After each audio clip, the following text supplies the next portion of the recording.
오늘은 제목을 사도행전 바로 이해하기 이렇게 이제 잡았습니다. 성령님의 그 사역에 대해서 우리가 지난 시간에 이제 살펴봤는데, 성령님이 오시는 것, 성령님이 내주하시는 것, 또 성령님이 채우시는 것, 또 성령님의 침례, 뭐 이런 것들이 이제 다 공부를 했는데, 제가 사도행전 좀 바로 이해하자라고 하는 그런 제목으로 좀 말씀을 드리려고 하는 것은, 이제 그 마지막 시대가 우리 앞에 이제 열리고 있습니다. 그래서 마지막 시대는 모든 것이 융합이 되는 시대예요. 그래서 요새 음식도 퓨전 그러잖아요. 퓨전. 이게 퓨전이라고 하는 게 녹여갖고 하나로 만드는 게 그게 퓨전이거든요. 그런 의미에서 정치, 종교, 그 다음에 문화, 이런 모든 것들이 이렇게 퓨즈가 돼서 이렇게 녹아갖고 융합이 돼갖고 하나로 되는 그런 시대가 열리고, 그래서 이제 마지막에 적그리스도의 이러한 그 정치 체계로 이제 퓨전이 이제 될 겁니다. 그래서 그 일이 이루어지기 전에, 아니면 그 일을 이루기 위해서는 사람이 이게 먹고 마시는 거 이런 걸로는 통합이 잘 안 되거든요. 이 사상이 통합이 안 되면은, 그러면 정치적인 그런 통합을 할 수가 없습니다. 그래서 지금 로마 가톨릭 교회가 지금 전 세계에 지금 여러 이 종교들을 이제 퓨전, 융합시키려고 지금 노력을 하고 있어요. 그 노력의 일환으로 나오는 게 오순절 은사운동입니다. 오순절 은사운동. 그래서 그 오순절 교회는 1903년에 미국의 그 아주사 부흥이라고 하는 이와 같은 그 우리 쪽에서 보면 뭐 거짓 부흥이죠. 그쪽에서는 그게 원조고, 그래서 이제 그런 일들을 시작으로 해서 오순절주의라고 하는 게 이제 시작이 됐다가 1960년대에 이 바티칸에서 제2차 바티칸 공회가 열렸어요. 그래서 그 제2차 바티칸 공회를 통해서 갈라져 나간 형제들, 거긴 프로테스탄트를 그렇게 얘기해요. 갈라져 나간 그 형제들도 뭐 인정을 해야 된다 그러고, 그러면서 이렇게 뭐라 그럴까, 유화 제스처를 이제 쓰기 시작했습니다. 그런 일들을 하기 시작하면서 나타나기 시작한 게 은사운동이에요. 그래서 은사운동은 다른 거 없어요. 우리가 똑같은 은사, 뭐 다른 은사가 아니라 입신하는 거, 입신은 마룻바닥 뒤로 넘어지는 게 입신이거든요. 아주 간단해요. 성경은 마귀는 사람을 넘어뜨리고 예수님은 사람을 일으킵니다. 일으키는 분이에요. 그 뒤에 뭐 넘어진 거 그게 뭐가 그렇게 대단하다고, 그렇게 해서 그냥 뒤로 넘어지고 거품을 흘리고, 뭐 이런 일들이 비일비재하게 일어나요. 한국뿐만 아니라 여기 미국에서도 그렇고, 이제 그런 일들 일어나고 방언해야 된다 해서 우리나라도 하여튼 방언 열풍이 뭐 한 30년, 20년 전에 하여튼 순복음교회를 통해서 이제 불고, 이렇게 되면서 지금 전 세계에 이러한 그 성숙하지 못한 그런 그리스도인들과, 그 다음에 믿지 않는 사람들, 또 심지어 뭐 방언은 힌두교도도 하고 불교도도 하고 뭐 이교도들도 다 하는 그런 프랙티스거든요. 그래서 이제 이런 것들로 우리가 다 똑같이, 쉽게 얘기하면 쌀라쌀라 이게 같이 하니까, 이게 다 우리가 같이 같은 하나님을 믿는 거 아니냐, 이러한 도구로 이제 사용되고 있습니다. 자, 그래서 이런 일들이 어디서 나오느냐 하면, 그러면 또 성경 구절을 갖다 대야 될 거 아니에요. 모든 그 잘못된 일들이 다 거기 뒷받침해 주는 것 같은 건 성경 구절이 있으니까 그걸 가져다 대면은, 그렇구나 하고 사람들이 다 거기에 빠지는 거거든요. 그러니까 이제 방언해야 된다 그러고 뭐 이런 것들 하면 천상 사도행전 2장을 가져다 대고 사도행전 그 역사를 이제 가져다 대면서, 이제 하나님이 이 일을 하셨기 때문에, 그래서 오순절 교회에서 항상 얘기하는 게 히브리서 13장에 있는 말씀이죠. 예수 그리스도는 어제나 오늘이나 동일하시다. 그렇죠? 그거 가져다 대는 거예요. 그러니까 예수님 때도 방언했으니까 지금도 해야 된다. 그렇죠? 근데 구약 시대는 아무도 안 했거든요. 그러니까 그러한 이론을 피는 겁니다. 자, 그래서 사도행전을 잘 이해하지 못하면 우리 바르게 믿는다고 하는 분들도 그들의 그 주장에 넘어갈 수가 있고, 사도행전을 잘 이해를 해야 성경 말씀을 제대로 이해할 수 있어요. 왜 그러냐 하면은, 항상 문제가 어디서 생기냐 하면 변천기를 다루는 책에서 문제가 생겨요. 여러분이 교리를 로마서, 그렇죠? 뭐 이렇게 요한계시록 아니면 뭐 요한복음 이런 데처럼 AD 60년, AD 90년 이 사이에 이 하나님의 말씀이 이제 AD 30년 이후부터 이제 나오기 시작해서 AD 45년, 50년 이때부터 나오기 시작하거든요. 그래서 맨 마지막에 AD 이제 90년경에 이제 마무리가 되는데, 이 끝부분에 나와 있는 그걸 가지고 하면은 안 되는 게 굉장히 많아요. 그래서 문제가 어디서 나오냐, 항상 마태복음하고 사도행전에서 문제가 생기는 거예요. 마태복음은 구약과 신약이 변천이 이루어지는 그와 같은 책입니다. 마태복음이. 맞죠? 예. 그 다음에 사도행전은 유대인 기독교에서 이방인 기독교로 변천이 이루어지는 거예요. 그래서 이게 변천기에 이루어진 이 과정을 잘 이해하지 못하고, 변천기에 이루어지는 어떠한 그러한 그 절차나 어떠한 일들을 완전히 모든 것이 확립된 이후에 가져다 그대로 적용을 하면 안 맞는 게 엄청 많다, 그 얘기입니다. 무슨 얘기인지 제가 말씀드린 거 이해하시겠죠? 그래서 다들 어디서 문제가 생기냐면 마태복음하고 사도행전에서 생기는 거예요.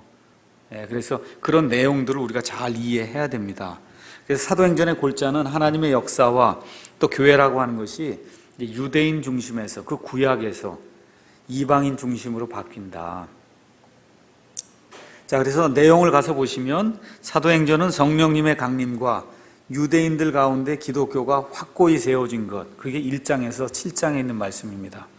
사도행전 28장까지 있는데 1장에서 7장에는 이방인 얘기가 하나도 안 나옵니다. 하나도 안 나와요. 그 다음에 8장부터 28장 사이에 사마리아와 땅의 맨 끝 지역까지 복음이 선포된 것. 사도행전 1장 8절에 가서 보시면 성령님이 임하신 후에 너희가 권능을 받고 예루살렘과 온 유대와 사마리아와 땅의 맨 끝 지역까지 이르러 나를 향한 그와 같은 증인이 되리라 그랬잖아요. 그래서 사도행전 28장을 보시면 앞에 7장은 100% 유대인, 그 다음에 8장은 반유대인, 8장. 그 이디오피아 내시와 사마리아 사람들, 그 다음에 9장부터 그 이후부터 이제 사도 바울이 이제 회심을 하면서 이방인들을 향한 그런 사역으로 이렇게 바뀌고 있다. 그 내용을 여러분과 제가 이제 잘 기억을 해야 됩니다. 그래서 이 일을 위해서 교회가 세워진 이런 것들을 이제 기록하는데, 이 일을 위해서 사도들과 초대교회 성도들이 당한 핍박과 그것을 극복하기 위한 인내와 용기 등을 이제 보여주고 있습니다. 그래서 복음서에서는 예수 그리스도의 삶에서 드러난 그분의 생명이 제시되어 있고, 사도행전에는 그리스도의 제자들에서 삶에서 역사하시는 그분의 생명이 이제 제시가 되어 있다. 그래서 사도들의 행적이다. 이제 우리가 그렇게 이야기할 수가 있습니다. 자, 그러면 사도행전으로 일단 가서 넘어가 보시죠. 사도행전 1장. 지금 이건 누가가 기록을 했냐 하면 누가가 기록을 했어, 누가가. 그렇죠? 누가가 기록을 했는 것이 아니라 누가 기록했냐 하면 누가가 기록을 했습니다. 누가복음 끝난 다음에 이게 누가가 연이어서 두 번째 복음서를 쓴 게 지금 사도행전이에요. 맞죠? 자, 그러면 저와 여러분이 성경을 읽으실 때 주의하셔야 돼요. 그게 뭐냐면 편견을 버려야 돼요. 편견. 아, 지금부터 이방인 교회가 뭐 시작이 되었구나 하는 이런 편견, 교회에서 맨날 듣는 거, 이 편견을 버리고 지금 여기 성경 말씀이 이렇게 기록되지 않습니까? 여기 기록된 그대로 이 사람들이 처한 그 상황 속으로 내가 들어가 보란 말이에요. 내 모든 편견을 버리고 지금 이 사람들이 지금 하고 있는 그 일로 직접 들어가 보면 그 시대 그 사람들이 지금 느끼고 있는 그 일들을 느낄 수 있어요. 그걸 느끼도록 지금 여기 누가가 지금 이걸 기록하고 있는 거예요. 자, 예수님이 이제 부활했습니다. 맞죠? 예. 12제자들이 다 그 사실을 봤습니다. 맞죠? 근데 그 12제자가 다 이방인입니까? 유대인입니까? 유대인이에요. 그렇죠? 예, 그래서 여기 가서 보니까 6절에 예수님이 이제 5절에 그 얘기를 하셨죠? 요한은 물로 침례를 주었는데 너희는 이제로부터 많은 날이 지나지 아니하여 성령님으로 침례를 받으리라. 이제 예수님이 그렇게 말씀해 줬단 말이에요. 그러니까 있는 그대로 믿으면 성령 침례가 아직 이루어진 게 아닙니다.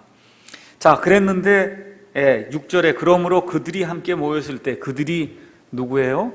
유대인 제자들, 12제자들이 함께 모였을 때 그분께 여쭈어 이르되 주여 주께서 이때 그 왕국을 이스라엘에게 다시 회복시켜 주고자 하시나이까 하매, 그 왕국이 무슨 왕국을 이야기하는 것 같아요? 3절에 나왔잖아요. 40일 동안 그들에게 보이시며 예수님이 하나님의 왕국에 관한 것들을 또다시 말씀해 줬단 말이에요. 40일 동안. 이 땅에 있는 동안에 그렇게 설명해도 못 알아들었잖아요. 그러니까 40일 동안 지금 예수님이 부활하신 다음에 또 그 40일 동안 하나님의 왕국 그러면 자꾸 어떠한 그 물질적인 걸 생각하지 마시고 하나님의 통치라고 생각하시면 제일 간단해요. 왕국 나오면 통치라고 생각하시라고. 하나님의 통치가 임하는 곳, 임하는 때, 뭐 이런 걸 왕국으로 생각하시면 됩니다. 자, 그러니까 예수님이 하나님의 통치가 임하는 거에 대해 또 설명을 해줬단 말이에요. 그랬더니 이 사람들이 뭐라 그래요? 그러면 지금 예수님이 말씀하신 그 왕국, 하나님의 통치가 임하는 그 나라, 이거를 이제는 예수님이 부활하셨으니까 이스라엘에게 그걸 이제 회복해 주셔야 되지 않겠습니까? 자, 여기 교회 얘기 나옵니까? 안 나옵니까? 교회 얘기 나와요. 교회를 해야 되지 않습니까? 하고 제자들이 묻습니까? 아니면 메시아 왕국, 하늘의 왕국, 하나님의 왕국, 이걸 이제 누구에게 회복시켜줘요? 이스라엘에게. 이스라엘 프로그램을 돌려야 되는 거 아닙니까? 지금 하나님의 마음속에는 어떤 프로그램을 지금 돌리려고 그래요? 지금 유대인이든 이방인이든 예수님으로 말미암아 그 십자가 사건을 통해서 그 하나가 돼서 한 몸을 이루는 지금 교회 프로그램을 지금 하나님이 이렇게 지금 하고 있는데, 그렇죠? 지금 여기 땅에 있는 지금 이 제자들은 교회라는 거 지금 알고 있습니까? 모르고 있어요. 전혀 모르잖아요. 지금 무슨 프로그램 하자는 거예요? 이스라엘 프로그램을 왜 또 언제부터 또 시작하시려고 그럽니까? 있는 그대로 읽으시란 말이에요. 여기에 가서 무슨 교회 뭐 지금 하려고 하는 내용이 전혀 없어요. 그래서 이 제자들의 마음속에는 여전히 지금 뭘 하는 거예요? 왕국 세우는 거. 예수님이 3년 반 동안의 공생애 동안 계속해서 세우고자 했던 그 왕국, 이젠 부활했으니까 예수님이 좀 세워주셔야 되는 거 아닙니까? 지금 그 이야기를 하는 겁니다. 자, 이렇게 돼갖고 그랬더니 예수님이 그들에게 이르시되 그 때나 그 시기, 그러니까 왕국을 이스라엘에게 회복시켜주고 이스라엘 프로그램을 다시 시작하고 뭐 이렇게 해서 메시아가 임하고 하는 그런 일은 그 때나 그 시기는 너희가 알 바 아니고 하나님께서 자신의 권능 안에 이제 두셨다. 그러니까 이제는 어떤 일이 생기냐? 성령님께서 너희에게 임하시면 그러면 너희가 예루살렘과 유다와 사마리아와 땅끝까지, 땅의 맨 끝 지역까지 이런 내 증인이 된다. 예수님이 지금 그렇게 이야기하신단 말이죠. 그런데 제자들은 아직도 그 내용이 뭔지 모르는 거예요. 그렇게 되니까 그 다음에 1장 9절부터 시작이 돼서 어떻게 하는 거예요? 예수님이 기다리라니까 기다리려고 이제 마가의 다락방에 들어가면서 이제 유다가 이제 그 예수님을 팔아넘기는 앞잡이로 그 예수님을 배반하고 다 그랬으니 이제 우리가 한 사람을 대신 택해서 그래서 이 유다 대신 사도직을 계승하게 해야 되겠다 이렇게 생각을 하고 그리고선 마띠아를 뽑았는데 마띠아는 여기 한 번 외에는 이름이 안 나오죠. 그래서 이런 걸로 봐서는 이게 사람의 뜻으로 뽑은 거다 이렇게 생각하는 사람이 많습니다. 실질적인 12번째 사도는 그럼 누구예요? 바울이란 말이에요. 하나님의 계획 속엔 지금 바울이 들어가 있는데 지금 이 사람들은 하여튼 어찌됐든 또 거기다 시편 기록까지 이제 인용을 하면서 하나를 더 뽑아야 되겠다. 그렇게 뽑아서 그게 하나님의 뜻이었으면 마띠아가 계속 나와야 될 거 아닙니까? 한 번도 안 나온다고 여기 한 번 이름 마띠아를 뽑았더라 그거 외에는. 그러니까 지금 하나님의 마음속엔 지금 바울이 들어가 있는데 지금 이 사람들은 지금 마띠아를 지금 뽑았어요. 자, 이렇게 됐습니다. 자, 이렇게 된 상태에서 2장으로 이제 넘어간단 말이에요. 2장 넘어갔더니 시작이 뭐예요? 오순절 날이 충만히 임하매. 그렇죠? 자, 그러면 오순절 날이 임하는 게 누구하고 상관 있는 거예요? 오순절 누가 지켜요? 유대인이 지키는 거예요, 지금 오순절 날이 임하는 것도 지금 하나님의 계획 속에는 유대인들에게 이 말씀을 전해서 여기 가서 보시면은 여기 9절, 10절, 11절 이렇게 이제 쭉 얘기가 나오면서 4절에 가서 보시면 그들이 다 성령님으로 충만하여 성령께서 말하게 하시는 대로 다른 언어들로 말하기 시작하더라. 5절 가서 보니까 독실한 자들 곧 유대인들이 하늘 아래 모든 민족으로부터 나와 예루살렘에 거하고 있었다는 겁니다. 그러니까 하나님은 각 민족에게서 사람이 나와서 이 사람이 오순절 끝나면 이제 돌아갈 거 아닙니까? 돌아가면은 거기서 보고 느끼고 한 그런 모든 것들을 증언할 거 아니에요. 그래서 예수님의 복음을 이제 선포해야 되겠다. 하나님의 계획성은 지금 이렇게 되고 있는데 지금 사도 베드로와 이 사람들이 아직 모르거든요. 이방인들에게 복음이 전파되는 건 언제 한다 그랬어요? 사도행전 몇 장? 10장 가서 하는 거예요. 10장. 아직 몰라요. 그러니까 하나님은 그런 계획을 가지고 일들을 이렇게 하는데 이 밑에 있는 사람은 아무것도 모르고 지금 누구를 대상으로 계속 일을 하는 거예요. 유대인들 지금 대상으로 하나님은 지금 이 두 빵을 드렸단 말이에요. 하나는 이방인을 상징하고 하나는 유대인을 상징하는데 두 빵을 드려서 하나의 새로운 첫 열매를 지금 만들어서 드려야 되니까 이방인이 들어와야 되는데 유대인들이 자그마치 10년 동안 이방인이 교회 이거 한 몸이 된다는 걸 알지 못했단 말이에요. 사도행전 10장까지 이해하시겠죠? 예, 지금 모르는 거예요. 자, 그렇게 되니까 오순절 날이 임했단 말이에요. 그럼 왔더니 그날 모든 사람들이 다 거기 모였는데 다 누구라고 100%? 유대인이에요. 유대인 아니면 유대인 개종자다. 예, 뭐 하러 모였어요? 구약의 유대인들의 오순절을 지키려고 지금 모였단 말이에요. 그렇게 했는데 성령님이 충만해갖고 성령님이 그들에게 말하게 하시는 대로 말을 했는데 그게 저쪽에서 온 사람이 들으니까 자기 말로 들리는 거야. 이쪽에서 한 사람이 들으니까 이 사람도 자기 나라 말로 들리고 그런 일이 지금 여기서 100% 이게 진짜 다른 나라 말입니다. 다른 지방 사람들이 다 알아들은 거니까 여긴 쌀라쌀라는 없어요. 다 알아듣는 말을 한 거예요. 그래서 성경이 거기에 가서 보시면 8절 어떻게 우리 각 사람이 우리가 태어난 것에 우리 언어로 듣느냐.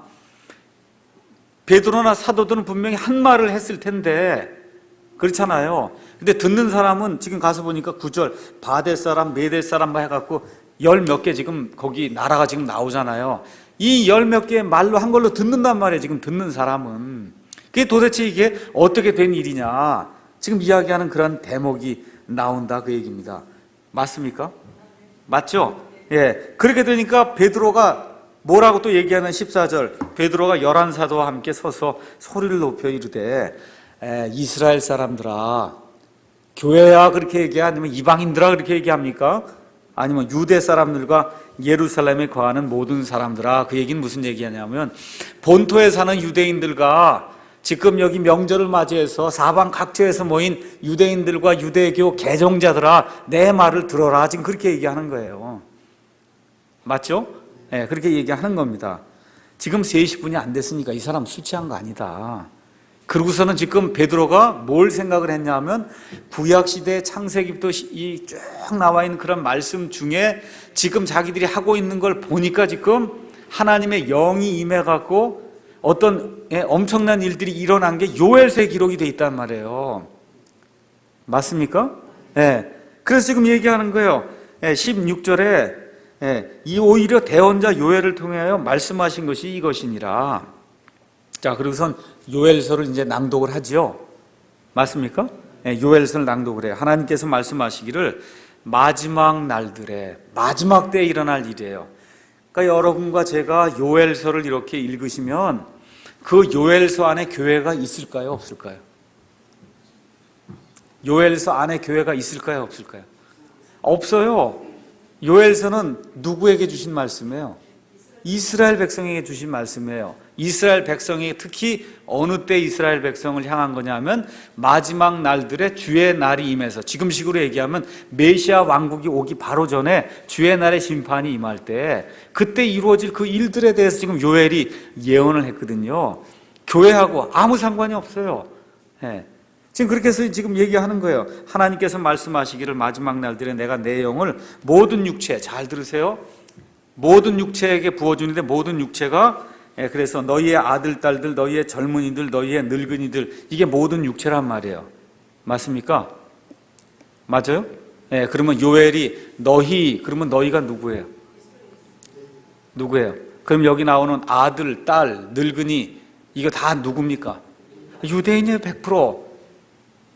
유대인이에요. 유대인. 지금 이방인들이 뭐 방언하고 그런 거 얘기하는 게 전혀 아니에요. 지금 여기 나와 있는 그 문맥의 컨텍스트는 보니까 성령님이 임해서 막 말들을 시작하고 이렇게 되니까 베드로가 가만 보니까 이게 요엘서에 나와 있는 그거랑 비슷하다 그 얘기입니다.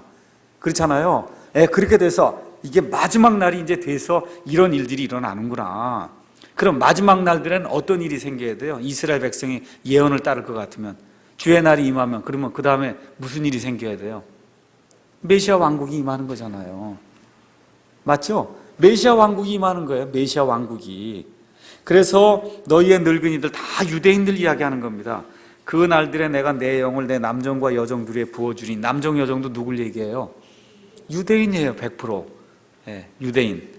그들이 대언하리라. 그 다음에 또 내가 위로 하늘에서는 이적들을 보이며 아래로 땅에서는 표적들을 보이리니 곧 피와 불과 연기로다. 이런 일들이 오순절날 일어났습니까? 안 일어났잖아요. 그러니까 지금 인용은 하고는 있지만 안 일어난 걸 지금 가져다 지금 붙여서 지금 인용을 하고 있는 거예요. 저 크고 주목할 만한 주의 날이 이르기 전에 해가 변하여 어둠이 되고 달이 변하여 피가 되려니와, 지금 사도가 얘기하려고 하는 건 21절에 얘기를 하는 거예요. 누구든지 주의 이름을 부르는 자는 구원을 받는다. 이거를 지금 끌어내기 위해서 지금 하나님의 영이 지금 임해갖고 지금 막 방언을 하고 다른 나라 말 막 그렇게 하니까 이거를 인용을 잘 해갖고 누구든지 주의 이름을 부르는 자는 구원을 받는다. 지금 이걸 이끌어내기 위해서 이 현상과 요엘이 얘기한 게 지금 맞지 않느냐 해갖고 지금 이걸 이끌어내는 거예요. 지금 이게 그대로 이루어졌습니까? 안 이루어졌습니까? 이루어졌어요? 안 이루어졌어요? 안 이루어졌잖아요. 19절, 20절 지금 이루어지지 않았잖아요. 그럼 이거 궁극적으로 언제 이루어질 거예요? 7년 환란기 생기기 전에, 아니면 7년 환란기 들어갈 때 이스라엘 백성에게 이와 같이 크고 주목할 만한 주의 날에 심판의 날이 임해서 이스라엘 백성이 이적들을, 하늘에 있는 것들을 보게 되고, 또 이스라엘 백성 가운데서 여기 있는 것처럼 젊은이들은 환상들을 보고 늙은이들은 꿈을 꾸고, 남정과 여정 위에 부어주니까 그들이 어떻게 대언하며 돌아다니면서 온 세상에 하늘의 왕국이 가까이 왔다. 뭐 14만 4천도 될 수 있고, 이런 일들이 나중에 생긴다 이 얘기입니다. 문자 그대로 이루어지는 그런 일이. 자, 그래서 이제 22절에 사도 베드로가 얘기하는 게 뭐예요? 포인트가 누구라고 불러요? 너희 이스라엘 사람들아 이 말을 들으라. 여기 교회 있어요? 없어요? 이방인 하나도 없죠? 이 말을 들으라. 주의 이름을 불러야 되는데 주가 누구냐? 그걸 내가 가르쳐 주겠다 그 얘기입니다. 주의 이름을 부르는 자는 구원을 받죠? 맞습니까? 그런데 그 주가 누구냐? 그걸 내가 가르쳐 주겠다 그 얘기예요. 그래서 너희가 아는 바와 같이 나사렛 예수님을 통해 하나님이 기적들과 이적들을 일으켜서 메시아 표적들을 보여주시고, 이분이 너희의 주님이라고 하는 것을 다 보여주셨는데, 본디어 빌라도하고 너희가 합작을 해서 이분을 잡아 죽이고 이 영광의 메시아를 잡아 죽이고 십자가 처형을 받도록 그렇게 만들어 놨다. 맞죠? 그렇게 됐는데 하나님께서 그대로 두지 아니하시고 이분을 부활시켜서, 그래서 이 하나님의 복음의 증인이 되도록 그렇게 말씀을 해주셨다. 그 말씀하는 거예요. 그래서 36절에 그런즉 이스라엘의 온 집은 확실히 알지니, 교회예요, 이스라엘의 온 집이에요? 이스라엘의 온 집은 확실히 알라는 거예요. 확실히 알지니 뭘 알아요? 너희가 십자가에 못 박은 그 동일한 예수님을 하나님께서 주와 그리스도로 삼으셨느니라. 그러니까 요엘서에 나와 있는 그 말씀에 따라 주의 이름을 부른 자는 구원을 받는다고 했으면 누구를 불러야 된다는 거예요? 예수님하고, 예수님이 나의 구원자시오 나의 주님이시오 하고 이 유대인 이 백성들아 너희가 회개해야, 그래야 구원 받는다는 겁니다. 지금 여기 이 컨텍스트에 이방인 무슨 뭐 초대교회 여기 이런 거, 물론 초대교회 맞긴 맞아요. 근데 이 초대교회는 100% 유대인 교회예요. 이방인 하나도 없어요. 지금 사도 베드로의 마음속에는 이방인 같은 건 이만큼도 생각이 없어요. 알지도 못해요. 지금 프로그램이 어떻게 굴러가는지. 하나님만 끌고 나가시는 거예요. 하나님의 계획에 따라 착착착착 이제 해서 나중에 사도 바울을 회심시키는 일까지 지금 끌고 나가는데, 이 밑에서 지금 사도 베드로는 전혀 그런 생각이 없어요. 지금 뭐만 하려고 그러는 거예요? 예수님을 온 유대인 민족들이 받아들이기만 하면, 그러면 주의 날이 임해서 그러면 예수님이 다시 오신다는 겁니다. 지금 여기에 지금 관심이 있는 거예요. 이렇게 해서 37절로 넘어가 갖고 이 사람들이 이제 그러면 우리가 어떻게 하면 좋을까? 그렇게 얘기하지 않습니까? 그랬더니 회개하고 예수님을 구원자를 이제 받으라는 이런 얘기죠. 그러면 성령님의 선물을 받는다. 이렇게 이제 이야기했단 말이에요. 그래서 41절에 그의 말을 기쁘게 받아들인 사람들이 침례를 받음에 바로 그날에 3,000혼 가량이 누구에게 더해집니까? 누구에게? 그들에게 더해져. 교회? 아니에요. 누구에게 더해져요? 그들에게. 120명 그 사도들 거기 모여있는 그 사람들에게 더해졌어요. 그렇게 더해지고 난 다음에 어떤 일이 생겨요? 그들이 흔들리지 아니하며 사도들의 가르침과 교제 안에 머물면서 빵을 떼고 막 기도하고 막 이렇게 하는 가운데 사람들 가운데 믿는 자들이 생겨났단 말이에요. 맞죠? 그렇게 생겨나니까 47절 하나님을 찬양하며 온 백성에게 호감을 얻으니 주께서 구원받아야 될 자들을 누구에게 더해 이번엔?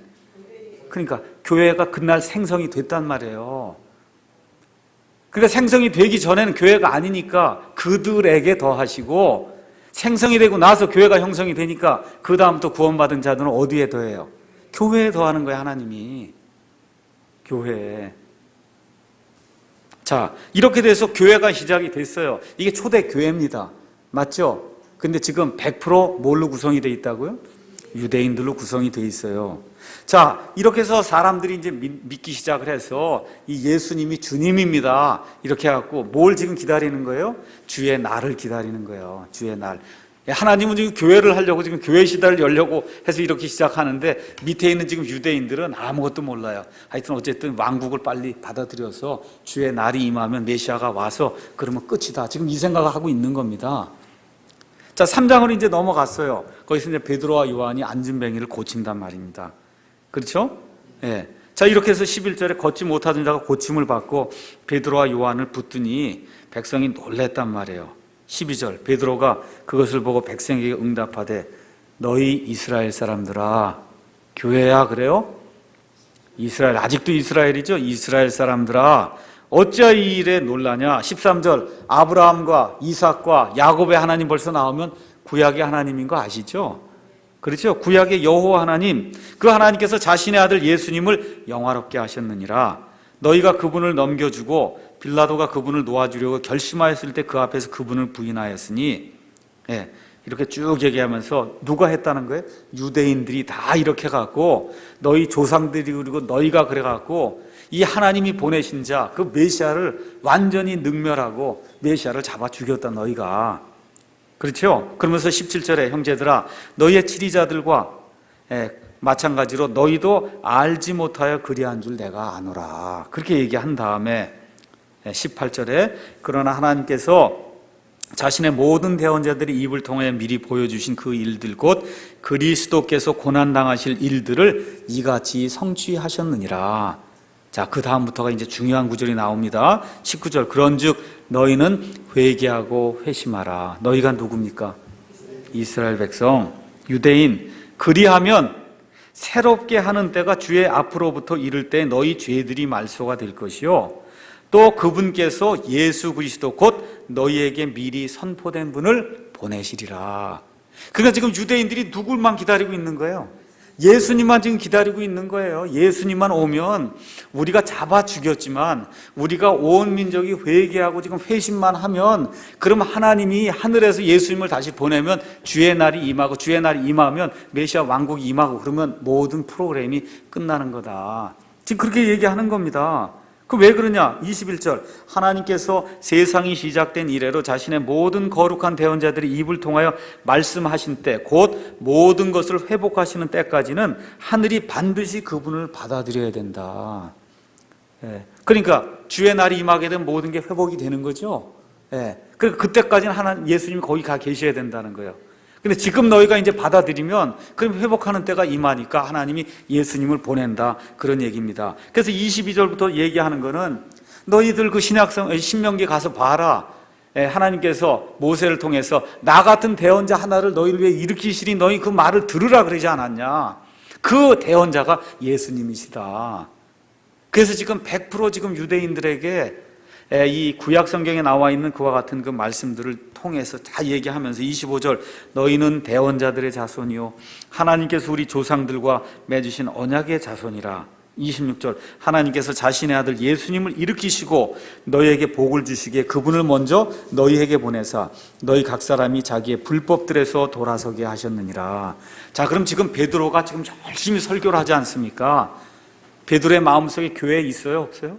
없어요. 이방인 있어요? 없어요? 없어요. 그런 게 지금 베드로는 어떻게 하든지 하여튼 예수님 승천하고 이제 부활하고 그랬으니까 왕국만 빨리 세우면은 그러면 끝이 나는 거예요. 베드로 입장에서는.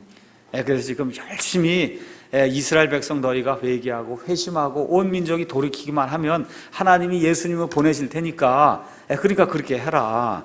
그렇게 하는데 말을 들어야 안 들어요. 이스라엘 백성이 말을 안 들어요. 도무지 말을 안 듣는 거예요. 자, 이런 상황이니까 지금 4장에 가서 베드로와 요한이 체포가 돼서 이제 공회 앞에 서고, 그렇죠? 그렇게 돼갖고 유대인 성도들이 엄청난 그런 핍박을 받는 대목이 이제 4장에 나온다, 그 얘기입니다. 자, 이런 가운데 어떤 일들이 생기냐? 4장 32절 믿은 자들의 무리가 한 마음 한 혼이 되어 모든 것을 공동으로 소유하고 그들 중에 아무도 자기 소유를 조금이라도 자기 것이라고 말하지 아니하더라. 왜 이런 일이 발생했을까요? 예수님이 지금 곧 오시려고 그러니까 재산이고 뭐 이게 소용이 없는 거예요. 그러니까 다 어디에 모여요? 성전에 지금 모여서 말라기 2장, 3장, 4장 읽어보세요. 거기 가서 보시면 주께서 갑자기 자신의 성전에 임하신다 그랬거든요. 그러니까 이제 뭐 쉽게 얘기하면 이제 살 날이 얼마 안 남은 거야. 이 유대 땅에서 이제 살 날이 얼마, 예수님만 오시면 그럼 메시아 왕국 이루어지면 다 끝나는 거예요. 그러니까 어떻게 해요? 다 모든 걸 공동으로 내놓고 유대인 공동체 교회를 지금 시작을 한 거예요. 돈을 다 집어넣고 판 걸 다 집어넣고 그렇게 해서 지금 바나바가 이제 거기 나오는 거예요. 바나바라고 한 사람도 독실한 그리스도인으로 유대인으로 그래서 그런 일들을 했다 하고 지금 거기 나오는 겁니다. 거기 가서 보면 36절에 바나바라는 이름을 주었는데 그것을 번역하면 위로의 아들이다. 이게 개역성경에는 권위자다 그랬거든요. 권위자 그러니까 다들 무슨 권위를 갖고 있는 사람으로 생각한단 말이에요. 권면하고 위로하는 아들이다. 아들 자자지 놈 자자가 아니에요. 그게 중국어 성경에서 그대로 갖고 오다 보니까 이거 읽으면서 그래서 바나바 큰 권세를 휘둘렀다 그러고 이렇게 생각을 하는 거예요. 그게 아니고 권면하고 위로하는 그런 아들이다. 그런 일을 잘한 사람이다. 그런 뜻입니다. 이게 권세를 부리고 권위를 가진 그런 사람이 아니고. 자, 이렇게 했는데 5장에 넘어가서 아나니아와 삽비라가 성령님을 속이는 일이 발생하니까 하나님께서 이걸 그대로 두시면 안 되니까 이 두 사람을 죽이죠. 그렇죠? 그렇게 됐어요. 아직도 여전히 계속해서 이제 그 일들이 일어나고 그 다음에 가서 이제 또 핍박을 받는 그런 대목이 일어날 때 사도행전 5장 33절 이후에 가말리엘이 일어나서 한번 좀 두고 봐라. 이 일이 하나님에게서 났나? 그렇지 않은가 한번 좀 두고 봐라. 그렇죠? 그런 이야기를 해서 이 사람들이 이제 매 맞고 이제 풀려나는 그런 대목이 5장까지 기록이 돼 있는 거예요. 아직까지 4장까지, 5장까지. 자, 이렇게 됐는데 6장에 드디어 어떤 일이 발생하는 겁니까? 6장에 이 사람들이 성전 근처에 모여서 예루살렘은 다 모여 있는데 모여 있다 보니까 이 본토 유대인들하고 그리스말, 외국에서 태어나거나 이래서 그리스말뿐이 쓰지 못하는 유대인들하고 분쟁이 일어났죠. 그렇죠?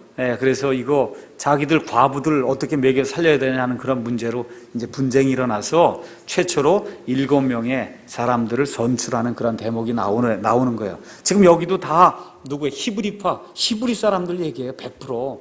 물론 하나님 편에서는 교회가 시작이 돼서 가는데 아직까지는 다 교회가 유대인으로만 구성이 돼요. 하늘은 프로그램이 이렇게 가고 있는데 여기 있는 사람들은 아직도 뭐라는 거예요? 아직도 왕국이 빨리 임하는 거, 그것만 지금 기다리고 있는 겁니다. 교회 이방인 아무것도 몰라요. 자, 이렇게 되는 가운데 그 7사람 중에 한 명이 누구예요? 스데반이에요. 그 스데반이 성령님으로 충만해서 그 이스라엘 백성에 그렇게 설명을 하고 사도들이 기적을 베풀고 너희가 잡아 죽인 분이 예수님 그분이 메시아고 이걸 다 설명해도 듣습니까? 안 듣습니까? 안 들으니까 사도행전 7장에 가서 스데반이 너희가 어떻게 하나님의 백성이 되었냐. 그렇죠? 그 일을 지금 상기시켜 주는 거예요. 아브라함부터 시작을 해갖고 도대체 이게 이 땅을 너희가 어떻게 받게 됐고 아브라함이 누구고 도대체 무슨 일을 했냐 해갖고 쭉 이제 모세분이 얘기해갖고 이제 다 얘기를 끌고 가는 거예요. 얘기를 7장에 그렇게 끌고 간 다음에 맨 마지막에 이제 얘기하는 게 무슨 얘기냐 하면 과거에 모세 시대로부터 따질 것 같으면 한 1500년 동안 아니면 아브라함 때로부터 따질 것 같으면 한 2000년 동안 하나님이 말씀을 주시고 대언자들을 보내시고 했는데 너희가 그들 중 한 사람에게라도 귀를 기울인 적이 있느냐 이거예요. 그렇게 하고 그 민족의 자존심을 그냥 완전히 구기는 그러한 발언을 하니까 이 사람들이 귀를 꼭 틀어막고는 그렇죠? 가슴이 그냥 강팍해져 갖고 그래갖고 스데반에게 달려들었단 말입니다. 그렇죠? 52절 그러잖아요. 7장 52절 대언자들 중에서 아예 그냥 51절부터 목이 뻣뻣하고 마음과 귀에 할례받지 않은 자들아. 여러분 누가 당신 왜 이렇게 목이 뻣뻣하냐 그러면 좋겠어요 여러분? 그렇잖아요. 지금 다 설명하고 우리가 하나님의 선택받은 백성이라고 그러고 이렇게 자부심에 차 있는데 이 목이 뻣뻣한 자들아 그러고 스데반이 하나님의 영으로 가득 차서 얘기하면서 귀에 할례를 받지 못했다는 거. 이게 할례를 받지 못했다는 건 이방인이다 그 얘기거든요. 그렇게 얘기를 하니까 이 사람들이 이방인은 개나 돼지처럼 취급하고 있는데 글쎄 할례도 받지 못했다. 이게 지금 그렇게 얘기하면서 너희가 항상 성령님을 거역하되 너희 조상들이 행한 것처럼 너희도 그렇게 행하는도다. 대언자들 중에서 너희 조상들이 핍박받지 아니한 자가 누구였느냐. 그들은 의로우신 분의 오심을 미리 보여준 자들을 죽였고 이제 너희는 그분을 배반하여 넘긴 자요 살인자가 되었나니 너희가 천사들을 통하여 제정하신 율법을 받고도 그것을 지키지 아니하였다. 그 율법의 내용이 뭐예요? 신명기 말씀. 나와 같은 대언자 하나를 너희를 위해 일으키시리니 너희는 그의 말을 들으라 그러잖아요. 근데 듣기는커녕 잡아서 죽였다 이거예요. 이렇게 얘기하니까 57절에 그들이 큰 소리를 지르며 자기들의 귀를 막고 일제히 그에게 달려 들어갔고 돌로 내쳐서 그를 죽이는 그와 같은 일이 이제 생기게 된 겁니다. 그러니까 여기까지 이제 한번 정리를 다시 합니다. 하나님이 지금 은혜를 베푸셔서 이스라엘 백성이 온 백성이 회개하고 회심할 기회를 자꾸 주는 거죠. 지금 여기까지 오면 대강 한 7년을 준 거예요. 지금 한 장이 한 1년으로 생각하시면 한 7년쯤을 준 거예요. 계속해서 하나님이 주시는데 들어요, 안 들어요? 안 듣다가 결국은 어떻게 해요? 하나님의 대언자란 말이에요. 하나님이 지금 이제도 그렇게 가르쳐줘도 못 알아듣냐 하고 아예 그냥 직통으로 이게 대언을 해줬단 말이에요. 이제 이 정도 되면 알아들어야 되지 않냐 그랬더니 아예 귀를 틀어막고 우리는 싫습니다 하고는 완전히 이 스데반을 잡아 죽이는 그런 일이 이제 생기게 됐단 말이죠. 이렇게 되면서 어떤 일이 발생하느냐? 하나님이 이제 프로그램이 이제 작동을 하는 거예요. 하나님의 프로그램은 뭐예요? 예루살렘과 온 유대와 사마리아와 맨 끝 지역까지 가는 건데 이 이스라엘 사람 지금 어디만 머물러 있어요? 예루살렘과 지금 유대에만 머물러 있으니까 이걸로는 안 되는 거예요. 하나님의 계획은. 그러니까 지금 1절 8장에 사울이 그의 죽음에 동의하였더라. 그때 예루살렘에 있던 교회에 큰 핍박이 있어서 사도들 외에는 그들이 다 유대와 사마리아 지역들로 흩어지니라. 이제는 어떻게 해요? 있을 수가 없는 거예요. 더 이상 소요 사태가 일어날 것 같고 그러니까 뭐 로마 사람들이 핍박을 하든지 해서 다시는 못 모이게 하고 그러니까 도저히 있을 수가 없는 거예요. 그러니까 누구만 남겨놨어요 거기다? 사도들만. 왜? 예수님이 갑자기 나타나면 안 되니까. 그렇잖아요. 그러니까 사도들만 남겨놓고 나머지는 다 어디로 퍼졌어요? 유대와, 그러니까 예루살렘 이제 떠나는 겁니다. 그래서 어디로 갔어요? 유대 지방으로 다 흩어지고 또 동시에 어디로 가요? 사마리아로 흩어졌단 말이에요. 그래서 4절 가서 보니까 그러므로 널리 흩어진 사람들이 각처로 다니며 말씀을 선포하니라. 이제 드디어 사도행전 1장 8절에서 어느 부분이 이제 완성이 되는 거예요? 예루살렘과 유대와 그 다음에 사마리아. 그래서 지금 여기 유대 사마리아 내용이 8장에 나오는 거예요. 그래서 이 7명 중에 한 사람인 빌립이 어디로 내려가요? 사마리아로 가는 겁니다. 사마리아로 내려간다 그래요. 왜 그러냐면 예루살렘은 높고 사마리아는 북쪽에 있어도 낮기 때문에 높은 데서 내려간다 그렇게 얘기하는 거예요. 올라가는 게 아니고. 그래서 사마리아로 내려가서 말씀을 선포했단 말이죠. 그랬더니 많은 사람들이 이제 구원 받았고, 그 다음에 또 그렇게 하고 있는 부흥을 일으키는 중에 하나님의 또 영이 저쪽 가자로 내려가라 그렇게 해갖고 이디오피아 내시가 명절을 지키고 돌아가고 있었는데 그 내시에게 가서 하나님의 말씀을 선포함으로 어디까지 이제 말씀이 선포가 됐냐 하면 유대와 사마리아까지 이제 선포가 된 거예요. 그럼 마지막 남은 게 뭐가 남아야 되는 거예요? 이제 땅 끝까지 이제 가야 되니까 이제 드디어 100% 이방인에게 가야잖아요. 맞습니까? 그래서 그 일을 하기 위해서 9장에 사도 바울이 회심하는 그런 내용이 이제 나오는 겁니다. 바울이 회심하는 그런 내용이 나와요. 16절, 9장 16절. 주께서 그에게 아나니아가 그랬단 말이에요. 이 사람이 이 유대인들 핍박하고 교회를 핍박하고 사람을 잡아 죽이고 이런 사람인데 어떻게 이 사람에게 무슨 일을 내가 가서 안수를 하고 이렇게 합니까? 그렇게 얘기했더니 15절에 주께서 그에게 이르시되 내 길로 가라. 그는 이방인들과 왕들과 이스라엘의 자손 앞에서 내 이름을 전하기 위해 내가 택한 그릇이니라. 그래서 이제 드디어 이방인 사역을 이제 하나님이 길을 여시는구나. 아시겠죠? 그래서 이제 길이 열리기 시작해서 이제 사울이 바울로 바뀌는 역사가 9장에 이제 기록이 돼 있단 말입니다. 맞죠? 그런데 지금 어떤 문제가 남아 있어요? 유대인들의 문제가 남아 있는 거예요. 유대인들 마음속에 지금 뭐가 남아 있어요? 우리 외에는 구원받을 사람이 없다. 그렇잖아요. 지금 이게 남아 있으니까 이거 해결하지 않으면 이방인들 구원이 안 되지 않습니까? 그렇잖아요. 그러니까 누굴 택해요? 사도 바울을 택하는 게 아니라 사도 베드로를 택해서, 그렇죠? 그래서 환상을 통해서 속된 거, 뭐 이런 것들 다 먹게 하고, 그렇죠? 그렇게 했는데 누가 나타나요? 고넬료에게서 보낸 사람들이 나타났다 그 얘기예요.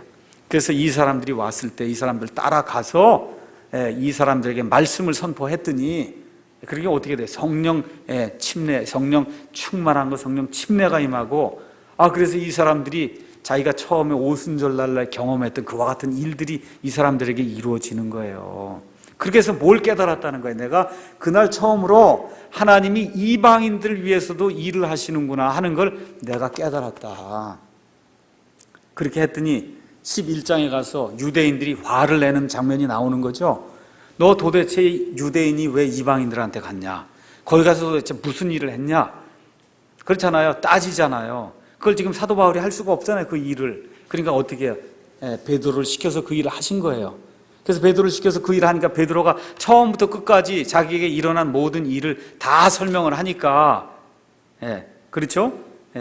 그래서 이제 16절, 17절 이걸 다 얘기했단 말이에요. 그랬더니 17절에 그런즉 베드로가 얘기하는 거예요. 하나님께서 주 예수 그리스도를 믿은 우리에게 주신 것과 같은 선물을 그들에게로 주셨으니 내가 무엇이기에 하나님을 거역할 수 있었겠느냐, 이렇게 얘기를 했단 말이에요, 유대인들에게. 그랬더니 18절에 그들이 이것들을 듣고는 잠잠하고 하나님께 영광을 돌리며 이르되 그러면 하나님께서 이방인들에게도 생명에 이르는 회개를 주셨도다 하니라. 이렇게 돼서 이제 유대인들도 뭘 깨달은 거예요? 이방인들도 이제 구원받는 때가 이르렀나 보다. 이렇게 돼서 얼마가 흐른 거예요? 10년이 흐른 거예요. 10년. 그러니까 이 사건 이제 이후로부터 어떤 일이 생기냐 하면은, 처음 이제 이방인들이 구원받은 이후 이렇게 되면서부터 12장에 이제 교회에 이제 핍박이 생기고 13장 이후로는 베드로는 한 번도 안 나오는 거예요. 베드로는 한 번도 안 나와요. 바울과 바나바만 나오는데 그나마 또 바나바도 15장까지만 나오고 16장부터 28장은 100%다 이방인들의 사도인 이 사도 바울의 사역에 대해서만 기록이 되어 있는 겁니다. 이해하시겠어요? 그러니까 지금 여기 사도행전 2장에 나와 있는 무슨 그 오순절 그런 사건을 가지고 지금 교회 시대 이런 걸 적용하고 이렇게 하는 거는, 이거는 하나님이 전혀 의도하신 게 한 적이 없는 거예요, 이게. 그래서 이 내용을 우리가 잘 기억해야 됩니다. 이게 변천기이기 때문에 구원받는 모습도 한번 가서 봐요. 2장에서 누가 구원받아요? 유대인들이 구원받아요. 10장에서 누가 구원받아요? 고넬료가 구원받아요. 19장에 가서 보세요. 19장에 가서 보시면은 이 에베소 지역에 가서 이제 어떤 제자들을 만났어요, 사도 바울이. 그들에게 이르되 너희가 믿은 이래로 성령님을 받은 적이 있냐? 그랬더니 그들이 그에게 이르되 우리는 성령님이 계신다는 말도 들은 적이 없다 하거늘 바울이 그들에게 이르되 그러면 너희가 무슨 침례를 받았냐? 그렇게 얘기하니까 그들이 이르되 요한의 침례라 하며 이에 바울이 이르되 참으로 요한이 회개의 침례로 침례를 주며 백성에게 말하여 그들이 자기 뒤에 오실 분 곧 그리스도 예수님을 믿어야 한다고 하였느니라 하거늘 그들이 이 말을 듣고 주 예수님의 이름으로 침례를 받으니라. 바울이 그들에게 안수하며 성령님께서 그들 위에 임하심으로 그들이 타 언어들로 말하고 대언하니라. 모두 12사람쯤 되더라. 자, 이 사람들 누구냐 하면은 이 사람들 역시 요한의 침례만 안다 하는 얘기는 누구예요? 유대인이에요. 유대인. 요한의 침례만 안다 그랬으니까 유대인이에요. 자, 그러면 이 사람들 구원 언제 받았어요? 이 사건 전에 받았습니까? 아니면 이 사건과 함께 구원 받았어요? 이거 잘 생각해 보세요. 사건 전에 이 사람들 구약시대 사람이다 그 얘기예요. 구약시대 사람이에요. 구약시대 사람.